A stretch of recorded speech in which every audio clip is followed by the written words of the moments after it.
Before I start this review, I want to give you a little bit of a notification. I decided that that for the time being, I'm not gonna make, all these movie reviews, very constantly right now due to, well, not exactly what is happening because of what is happening outside, but some personal things. So expect me to do so whatever I'm feeling good or feeling like I'm feeling better, I will continue on with a regular schedule. So right now, this is because of that is the reason why I decided to give myself a break last week from making my usual vlog. Don't worry, I'm not with the supposed virus. That part I'll let you breathe. But I will leave it like that, just in case. But still, that doesn't stop me from trying to watch some other movies. I mean, last week I decided to finally watch Hellraiser, which I've never seen. I really like Hellraiser. I like this one. Which, it beats on contrast with the movie that I just saw right now, which it came out last week. And I do remember that it was supposed to be in the movie theaters, but Netflix bought it, and now it is there. And, well, I'm here to talk about the Lovebirds. Let me tell you one thing, guys. If there is a bottom of the barrel of movie genres that I absolutely despise, it's the rom-com comedies. Because I've seen my share of rom-coms, and not even a single one of them I felt fond of. Because all these rom-com comedies, they always fall into, they always have, these kind of like a couple that are too stupid to notice that they love each other. They put them in situations that they can have some easily solvable problems if they could talk it all out, or do something as easy as try and say, wait, let me explain, but they don't do that. They go into this lazy slapstick, lazy dialogues. They talk about each other. They sometimes they have kind of like these very insincere smiles on their face. Everything looks too clean, and a lot of the times this is why romantic comedies I don't really like. Rarely I can find something that I absolutely like. While I was going to Japan, I saw this old romantic comedy fantasy film, and it was The Princess Bride. I seem to call it a rom-com because basically it is romantic, but I like that one. If it's not a rom-com, please let me know, because it feels romantic enough. But now I seen this one, The Lovebirds, because out of sheer curiosity, I was very curious. It's basically kind of like this, another one of those big movies that was supposed to be on a movie theater, but because of what is happening, they decided to put it on Netflix. So there, I saw it. You want to know what I think about this movie? Let me tell you about what I think about this movie. I hated this movie. Lovebirds my ass. This is more like Hateful Birds. God damn, I hated this movie. I don't care what anyone said that, oh, it looks good. It's kind of funny. No, guys. No. I hated this movie. The Lovebirds is not deserving the love that anyone should give. Jesus. You know what, guys?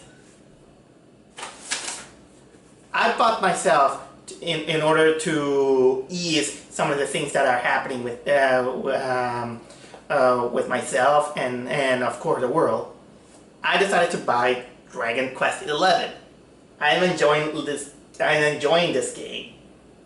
And you know what? I felt like I should have played this game an extra 2 hours instead of watching this movie. That's how much I hated this film. I should have been doing something better. But guess what? At least I'll give it this. Because at this point, I think I finally found which is my own personal worst movie of the year. And you don't believe me? So I'm gonna talk to you about it. Okay, so the movie stars this couple. This Hindu guy named what was the name? Gibran. He's played by Kumamil Nanjiani. Sorry if I read IMDb over there because I suck at remembering some names, especially foreign names. And the other woman is called Leilani. She's played by Issa Rae. These are a couple that at first it shows to be really sugarly obnoxiously falling in love. They feel like they are meant to each other. People think that they have some chemistry, but then 4 years later the love is gone and they begin to argue and they go through a breakup. And they're gonna. I think that I didn't pay much attention because I think they were going to a party in order to announce their breakup. But suddenly, some guy in a bicycle crashes onto the car, and of course the guy runs away until some guy with a mustache played by Paul Sparks, which for some reason he kind of, I don't know why, but he kind of resembles Kurt Russell. I don't know, it kind of come into my mind. But anyway, he said, hey, I'm a cop, I'm following this guy, get him. So basically he quote unquote kidnaps them. He drives their car and he runs over the cyclist guy. He kills him and then the guy runs away. But unfortunately for our couple, a few witnesses they see them with the body of the cyclist, and they kind of try to explain that they didn't, but they just run away. And now these two lovely couple, they just decide they just feel like they can't tell that to the cops. They're gonna feel like that they're gonna be framed for a murder, so they're gonna take on the case for themselves in order to, well, find out that they're innocent and all that stuff. Oh my God, this is technically the basis of it. A couple that they think they're gonna be framed for murder, and the key word is that they think that they're gonna be framed for murder. But here's the thing. I don't care if I'm gonna spoil you a lot the movie, because there are some things that I do want to address how much I hated the movie. The first, here's the number one thing that I hated this movie. This movie is the couple. This couple, they don't shut the fuck up. These are the kind of people who think that you don't have to keep rambling in order to try to force out a comedy. And you can tell that this is probably kind of like improvisation. It is improv, I don't know, but it's garbage. It's garbage, and you can tell that, I don't know if it is the actors genuinely or something like that, or it is because of their, their own things, but I'm gonna sound a little bit offensive, and I apologize. I don't want to go to this, but sometimes their accents kind of doesn't help on the kind of humor, and maybe it's not me, because in ways I can tolerate it if they do if they can do kind of like a good job or something like that, or it sounds natural. But this is kind of like these mean-spirited kind of people accents that you find you find them in the street, and how can I say it? Have you ever been on the street and then you kind of find like the rudest person ever, and this person is it has this big kind of like accent that it makes them very intimidating. These are this kind of couple that I do, and boy, that is degrading. There's not a single minute in which they just stop talking. And guess what?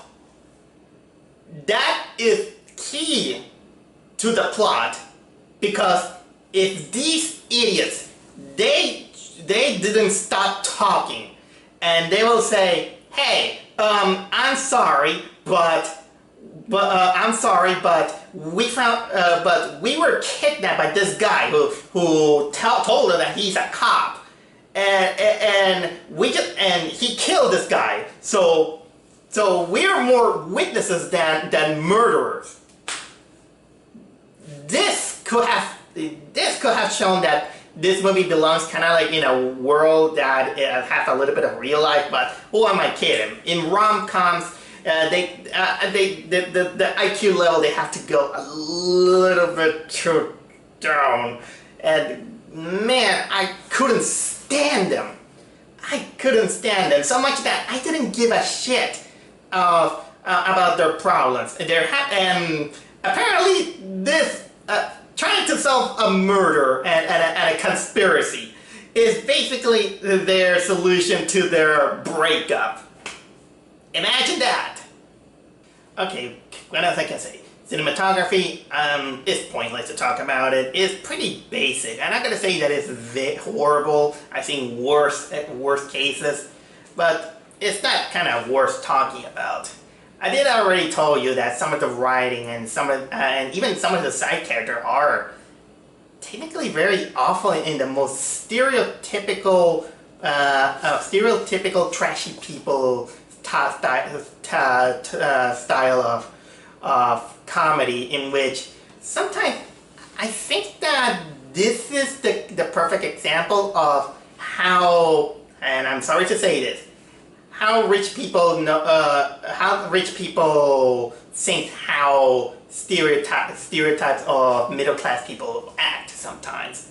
In which one of the characters, I think that she even talked like, and she had these kind of poses that I'm not very fond of. And the movie is not. The movie fools you into saying that this is gonna be kind of like a slapstick comedy, in which there's only, I think, like 3 or 4 moments in which they involve slapstick. And yeah, one of them involve our main character getting kicked by a horse, in which fun fact, they can break their ribs. I know that is very painful. I was never kicked by a horse, and please, nobody will want to, especially in the face. I mean, you know how strong horses are, and a lot of the things that the characters do is purely by mere stupidity. And sometimes when they have to act tough, they just either stand there talking, or they just go like, kind of like someone who doesn't want to get hurt or something like that. And now that in retrospective, maybe that didn't help, even though they did came out giving us one of the worst interrogation scenes I have seen in a movie. Oh my jeez.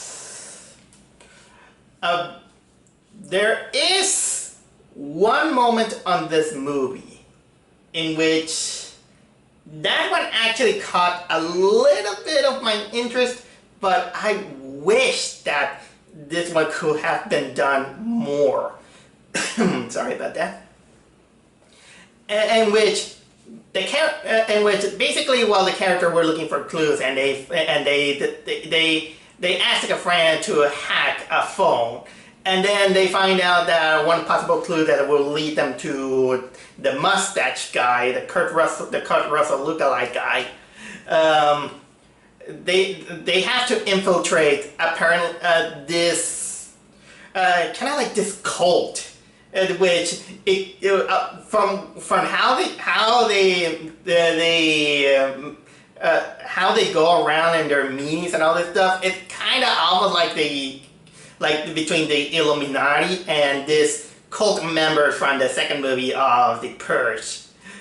And honestly, that part, despite the obnoxious couple, that one piqued a little bit my interest because being surrounded with a really shady groups of people in these plague masks and going, acting creepy, in which, well, it's not a deadly, it's revealed that it's not a deadly cult, but it's more like an orgy cult. But still, the atmosphere and the people in it is creepy.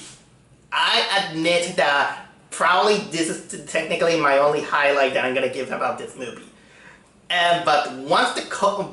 So it felt like it was kind of like from another movie, and when the cult finally goes away, I was like, no, please come back. I don't wanna stay with these obnoxious lovebirds. Oh my god.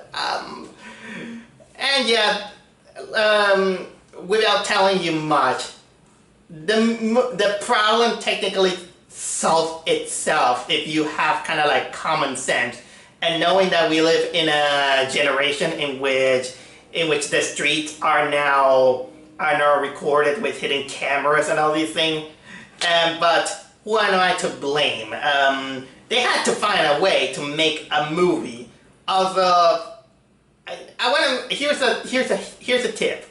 If you wanna give out kind of like a reason to make a movie, even though that is by some people who doesn't know that some type of technology exists and all this stuff, make it kind of a little bit believable, believable. Because again, this whole situation could have been solved or make it interesting if this couple doesn't shut the freak up. At least when someone let at least one talk and the other one don't. Oh man. Oh jeez. And I think I'm not gonna reveal exactly the ending because it's technically kind of predictable, I'll say. But I'm just here to tell you how much I hated this movie. The Lovebirds is one of the most obnoxious films I have seen this year. And I sat through The Grudge on the movie theaters. I sat through the tainting of the screw, or the tainting. You know what? I forgot the name of the turning. Yeah, I sat through the turning, which it was incomplete as hell.